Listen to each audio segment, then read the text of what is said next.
poll numbers not looking so good. 7:23 is the time here in Houston's Morning News. Vital signs are very, very bad. New CNN poll contains some tough news for Democrats. Just 14% of Americans say they're either excited or optimistic about the way things are going in the country. 65% calling themselves concerned. Another 21% saying they're scared. Only about one quarter call themselves fired up about politics, with 53% describing themselves as burned out. I think we're all burned out in politics right now. Vlad Davidiak joins us, Republican strategist. Pretty tough to turn these numbers around. Because I just don't see anything on the horizon that could turn it around, Vlad. Look, all the mechanisms that would make it possible to turn these things around, like having control of Congress or having a very robust agenda or having committed supporters, are all things that the Democrats and Biden have in place.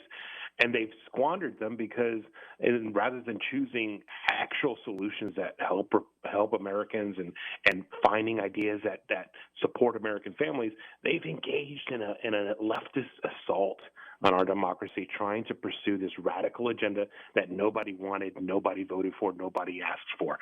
And it got rejected time and time again. And right now, Biden is a dead man walking. He's a lame duck because in November, voters are going to send overwhelming majorities to Congress, and his agenda is going to be done. Except that he has been doing it with the stroke of his pen. And unless Congress gets together and takes action and undoes what he's done, where do we stand? I mean, he's still president of the United States. Look, I think it's very likely that there's going to be a very strong push. Once Republicans take control of Congress, there are going to be efforts to undo a lot of what he's done and a lot of efforts to block and investigate the actions his administration has taken.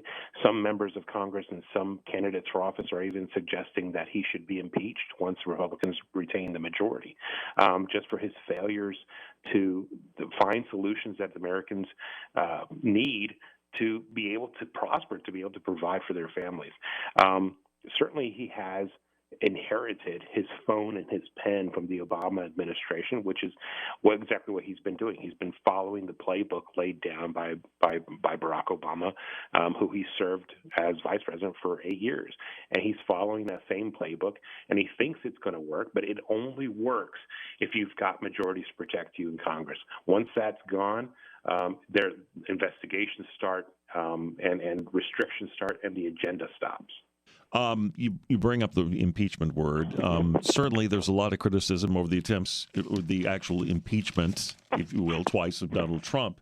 Do Republicans potentially make a mistake by going down that road? Because after all, under the best of circumstances, you're left with Kamala Harris.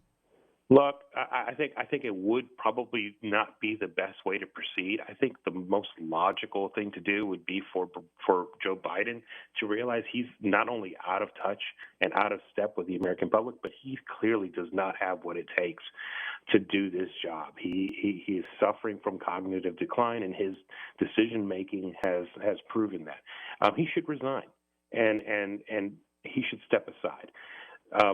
That would give us Kamala Harris. But Kamala Harris does not have the trust of the American people, does not have the support of the American people. She got in only because the radical left wing came out in support to bring her through.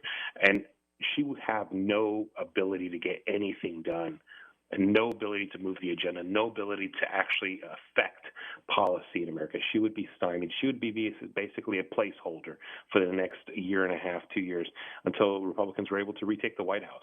All right. We'd get a daily word salad that way, I guess. All right, Vlad, thanks. Appreciate it. Absolutely. Vlad Davidiak,